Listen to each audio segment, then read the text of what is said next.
Hello and welcome to God's Minute. I'm Pastor Jonathan Conrad. I'm the senior pastor at St. Paul's Lutheran Church in Wilmington, North Carolina. In this edition, we continue our look at the 8 visions that can be found in the first 8 chapters of Zechariah. Our visions today are visions 4 and 5.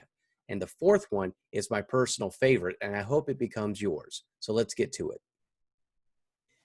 Vision 4.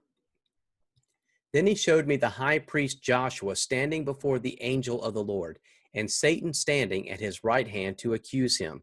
And the Lord said to Satan, "The Lord rebuke you, O Satan. The Lord who has chosen Jerusalem rebuke you.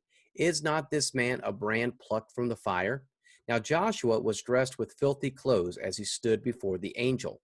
The angel said to those who were standing before him, "Take off his filthy clothes." And to him he said, "See, I have taken your guilt away from you, and I will clothe you with festal apparel."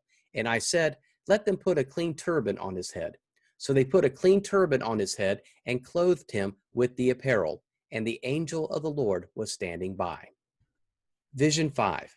Then I said to him, "What are these 2 olive trees on the right and left of the lampstand?" And a second time I said to him, "What are these 2 branches of the olive trees which pour out the oil through the 2 golden pipes?" He said to me, "Do you not know what these are?" I said, "No, my Lord."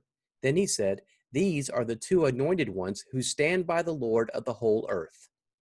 So why is the fourth vision my favorite? It's because it reminds me of Perry Mason, the court cases, and me watching Perry Mason almost daily with my beloved grandmother, the one and only Albertine Oxner.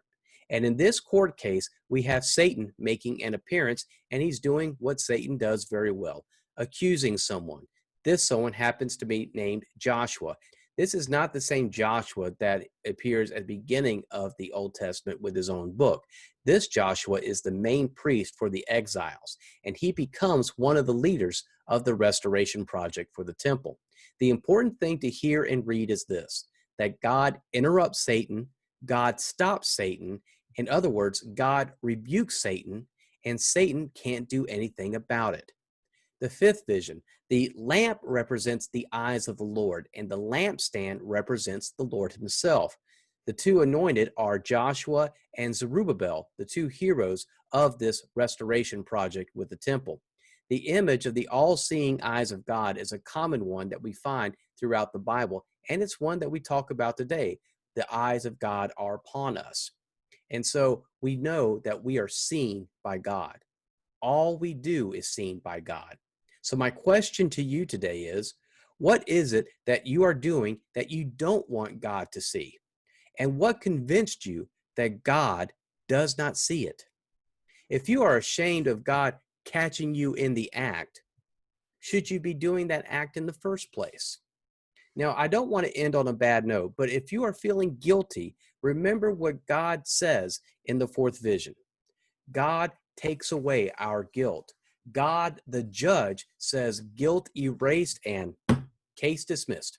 God's love for us is greater than God's disappointment when God catches us in the act. Now, this does not give us free rein to go and do what we want and to keep sinning or to convince ourselves that God isn't looking. God is always watching us. So be the person God has claimed you to be. And let's make Satan look like a fool, okay? Thank you for joining me today. I will see you tomorrow for another edition of God's Minute. Take care and God bless.